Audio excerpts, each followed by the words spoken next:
मित्रांनो, थोडं तुझं थोडं माझं या मालिकेच्या आजच्या भागामध्ये तेजस आता संपतरावांच्या घरी येतो. तेथे आल्यानंतर आता तो दाराची बेल वाजवतो. संपदा दार उघडते आणि म्हणते, तेजस सर तुम्ही आलात? मग आता तो म्हणतो, हो संपतरावांना भेटायला आलो. मी त्यांना म्हटलं होतं काम करू नका म्हणून. आहेत ना ते घरात आराम करतायत ना? मग आता संपदा म्हणते, कसलं काय आहो? तेजस आता फुलांचा बुके त्याचबरोबर नारळ पाणी देखील त्यांच्यासाठी घेऊन आलेलं असतो.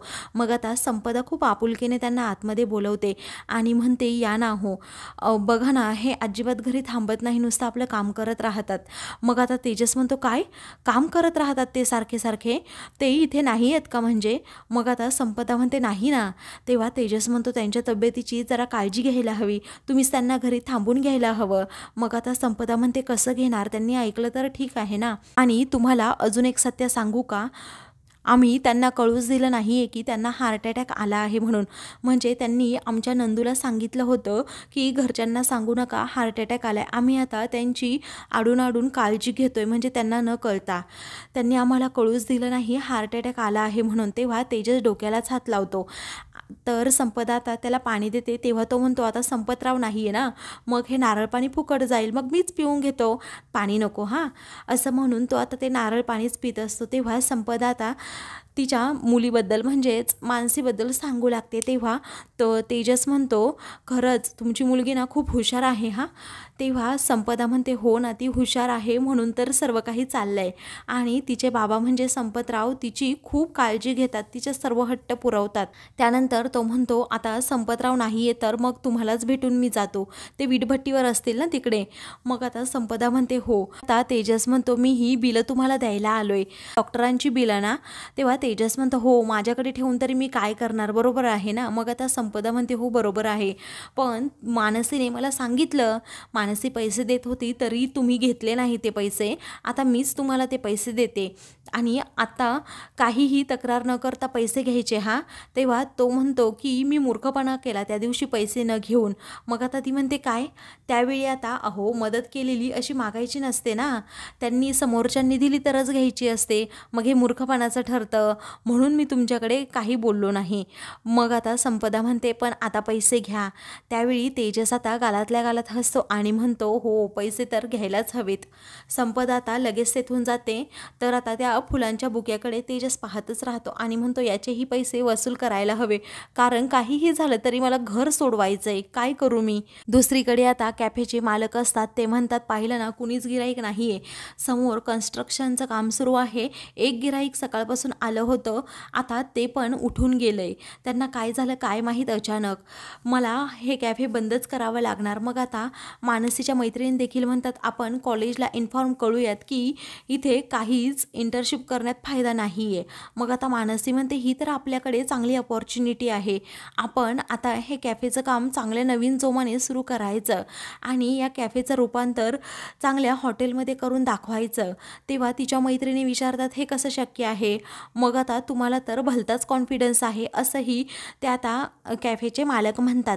त्यानंतर मानसी म्हणते की मला सांगा काका, अहो तुम्ही जेव्हा इथे हॉटेल चालवायचे तेव्हा कोणते पदार्थ तुमच्या हॉटेलमध्ये असायचे? त्यावेळी ते म्हणतात की या कॅफेमध्ये चहा आणि बर्गर असायचे, कारण शेजारी गार्डन होतं ना, आणि गार्डनमधून मुलं त्यांचे आईवडील इथे मग दमून भागून खायला यायचे. त्यावेळी आता मानसी म्हणते, आपल्याला हेच ओळखायला हवं, कारण ते गार्डन आता तिथे राहिलेलं नाही आहे, आसपास कन्स्ट्रक्शनवाले लोक असतात, मोलमजुरी करणारी माणसं असतात, कामगार लोक असतात, कारण आता त्यांची गरज वेगळी आहे, त्यांची गरज ओळखून आपण इथे सगळं काही करायला हवं, म्हणजे कमीत कमी पैशांमध्ये त्यांचं पोट भरेल एवढं अन्न तर त्यांना आपण द्यायलाच हवं, म्हणजे ते आपल्याकडे आपल्या हॉटेलकडे आपोआप वळतील. त्यावेळी काका म्हणतात, तुला काय करायचं ना ते कर. मग आता मानसी ठीक आहे असं म्हणते. तर दुसरीकडे तात्यासाहेब आता तेजसच्या आईला म्हणतात, झालं का तुझ्या नातवासाठी लाडू बनवू, हे तहान लाडू भूक लाडू आहेत ना. त्यावेळी आता तेजसची आई म्हणते, हो तेच आहेत. मग आता ते दोघेही त्याबद्दलच गप्पा मारत असतात. तेवढ्यातच तेथे आता गायत्री येते आणि म्हणते, माझ्या बंटीला म्हणजे माझ्या मुलाला अजिबात हे असले लाडू पाठवायचे नाहीत, तो किती मोठ्या हॉस्टेलमध्ये आहे माहीत आहे ना, आणि तुमचे हे अरबट चरबट लाडू तुम्ही तिकडे देणार त्याला खायला, त्याचा किती अपमान होईल, ते खूप मोठी मोठी मुलं आहेत शिकायला. त्यावेळी तेजसची आई म्हणते, अगं मागच्या महिन्यामध्ये त्याचं 2दा पोट दुखलं होतं, असं अरबट सरबट खात राहतो म्हणून दिले मी हे लाडू बनवून प्रेमाने. मग आता गायत्री म्हणते, तुमचं प्रेम राहू द्यात, असं म्हणून ती लाडवांचा डबाच तो फेकून देते. त्यावेळी घरातील सर्वजण म्हणजे छाया आणि विनोद देखील तेथे येतात. सूरज देखील तेथे आलेला असतो. आता ते फेकलेले लाडू लगेच ते दोघेही उचलून घेतात आणि पुसून खाऊ लागतात. मग आता तात्यासाहेब म्हणतात, सुनबाई असं करू नकोस ग. मग आता गायत्री म्हणते, तुम्हाला कल्पना नाही आहे, तुमचा हा दारिद्र्याचा वारसा आहे ना, तो तुमच्याजवळच ठेवायचा, अजिबात माझ्या मुलापर्यंत पोहोचू द्यायचा नाही, कारण तो खूप मोठ्या स्कूलमध्ये शिकतो, असं म्हणून आता ती त्यांना झिडकारते. तेव्हा तेजसच्या आईला खूप वाईट वाटतं, ती रडू लागते. तात्यासाहेब तिला समजावतात. तर आता गायत्री सूरज आणि विनोदला म्हणते, बाकीचं सर्व सामान पॅक करा आणि कुरिअर करा. इकडे मानसी तिच्या मैत्रिणींना म्हणते की आपण आता हे सगळं आवरून ठेवू आणि तहान लाडू, भूक लाडू हे जर मला अगदी परफेक्ट मी खाल्ले तसे बनवता आले ना, तर आपलं नशीबच उजळलं असं समजा. मग आता हे लाडू तू स्वतः बनवणार का, असं ते काका विचारतात. मग आता मानसी म्हणते, हो मी अगोदर शिकवून घेणार आहे. तर दुसरीकडे गायत्री आता तिच्या कामासाठी बाहेर जायला निघते. त्यावेळी आता सूरज पटकन पुढे येतो आणि म्हणतो की वहिनी 50 रुपये द्या ना मला. मग आता तेजसची आई असते, ती ते लाडू गोळा करत असते आणि तिला खूप वाईट वाटलेलं असतं. तेव्हा गायत्री आता मुद्दामच म्हणते, माझ्याकडे पैसे आता सध्या सुट्टे नसतील अरे, पण माझी चप्पल कुठे आहे. मग आता सूरज लगेच स्वतः ती चप्पल घेऊन येतो. गायत्री म्हणते, अरे माझ्या चपलेवर खूप धूळ आहे. सूरज लगेच तिच्या चप्पलवरची धूळ साफ करतो. मग आता तात्यांना त्याबद्दल खूप वाईट वाटतं. त्यानंतर आता ती म्हणते, मला बसायला खुर्ची. तेव्हा सूरज लगेच आता खुर्ची घेऊन येतो. गायत्री मस्तपैकी त्याच्यावर बसते. तर आता सूरज स्वतः तिच्या पायात चपला घालतो. त्यामुळे आता तात्यांना त्याचबरोबर तेजसच्या आईला खूप वाईट वाटतं. मग आता तात्या हे रागातच जरा गायत्रीकडे पाहू लागतात. मग आता गायत्री त्यांच्याकडे पाहते आणि प्रभूंचे मिनमिनते दिवे कसे आहेत पहा तात्यासाहेब, असा त्यांनाच ती टोमणा मारते. त्यानंतर आता गायत्री म्हणते, सूरज तुझ्याकडे अजून एक काम आहे. अनेक मेहरबान माणसं इथे आपल्या घरी येतात, त्यांच्यावर जरा लक्ष ठेव. तेव्हा सूरज हो असं म्हणतो आणि त्याच्या आईवडिलांकडे पाहून लगेच दारू पिण्यासाठी गायत्री पाठोपाठ पळतो. तर दुसरीकडे संपदा आता तेजसला म्हणते, हे पैसे घ्या. मग आता तो म्हणतो, अहो असं कसं. तेजस आता पैसे घेण्यासाठी मुद्दामच नकार देत असतो, परंतु संपदाच्या हातातून तो पैसे घेत असतो आणि न घेतल्याची ॲक्टिंग करत असतो. ही संपदा म्हणते, आता पैसे घ्यायला अजिबात नकार द्यायचा नाही. तेजस म्हणतो, नाही देणार, असं म्हणून तो पैसे घेतो. तेवढ्यातच गाडीचा हॉर्न वाजतो. तेव्हा संपदाला समजतं की संपतराव आले आहेत, म्हणूनच ती आता तेजसला म्हणते, पटकन ती फाईल आतमध्ये ठेवा आणि ते पैसे सुद्धा, कारण संपतराव आले. तेव्हा ठीक आहे असं तेजस म्हणतो. मग आता संपदा पटकन बाहेर जाते, जरा इथेच थांबता का.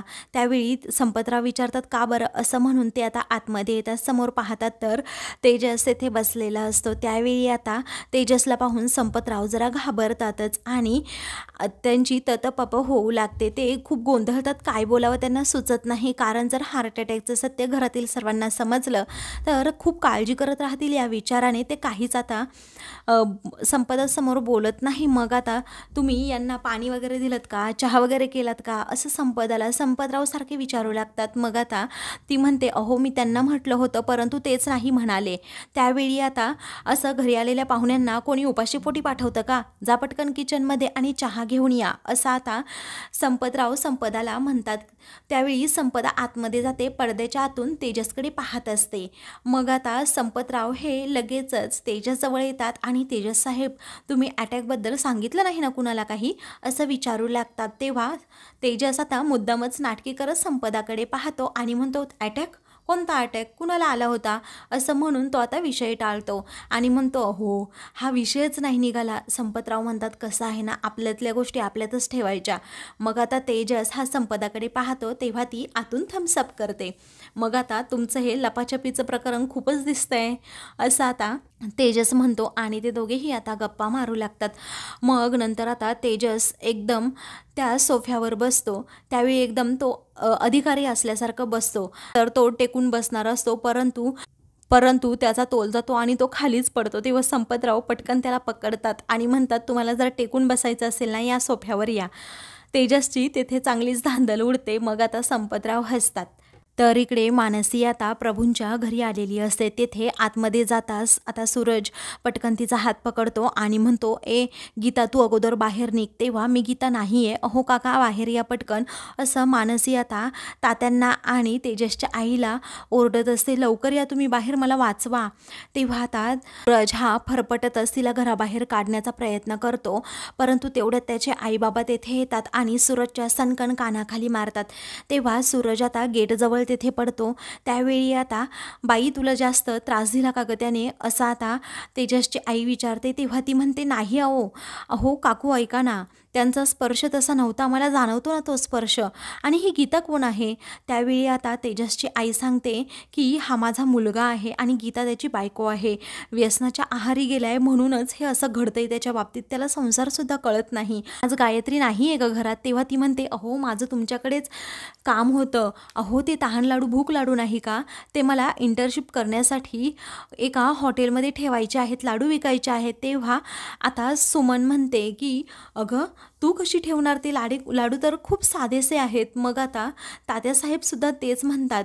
तेव्हा मानसी म्हणते, अहो मी एक लाडू खाल्ला आणि तुमच्याकडून अजून 2 लाडू मागून घेतले, मला आवडले. म्हटल्यावर सर्वांना आवडणार की नाही, मी इंटर्नशिप करते ना त्या हॉटेलमध्ये, पाहिजेत मला, तुम्ही मला शिकवा ना प्लीज, शिकवणार ना. मग आता तात्यासाहेबांना खूपच भारी वाटतं की ही मानसी किती संस्कृती परंपरा वारसा जपणारी आहे आणि सगळं काही अगदी मनापासून करते. म्हणून ते आता म्हणतात, का नाही शिकवणार, नक्कीच शिकवणार. दुसरीकडे आता संपतराव विचारतात, काय झालं, तुम्हाला नक्की काय म्हणायचं आहे तेजस साहेब? त्यावेळी आता तेजस म्हणतो, आपल्याला सर्व प्रॉपर्टीचे पेपर लागतील, म्हणजे गाड्या, घर जे काही आहे ना त्याचे, मगच टॅक्स हा कॅल्क्युलेट करावा लागेल. टॅक्स किती आहे ना ते पण पाहावा लागेल. तेव्हा आता घराचे पेपर तर माझ्याकडे नाही आहेत, कारण घराचे पेपर साहेबाकडे दिले आहेत ऑलरेडी. माझ्यावर खूप कर्ज झालं आहे आणि 1-1.5 लाख रुपये मी त्याचं व्याजच महिन्याला भरतो. मग आता तेजस मनातल्या मनात विचार करतो, हेच ऑलरेडी त्यांचं घर वाचवण्यासाठी प्रयत्न करताय आणि मी माझं घर वाचवण्यासाठी यांच्याकडून पैसे उकळतो, हे चांगलं नाही आहे, असं म्हणून तेजसला खूप वाईट वाटतं.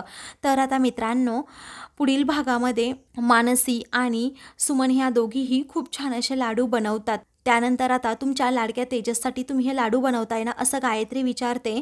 मग लाडक्या तेजससाठी तुम्ही शिक्षा पण भोगा, असंही रागात म्हणते. तर आता तात्यासाहेबांना अचानक चक्कर येते. त्यानंतर गायत्री आणि तिचा नवरा हे दोघेही आता रूममध्ये असतात आणि जेवण करत असतात. तेवढ्यातच तेजस तेथे रागात जातो, त्यांच्याकडे पाहत राहतो. अशाच मालिकेंची पुढील भाग पाहण्यासाठी चॅनलला सबस्क्राईब करा.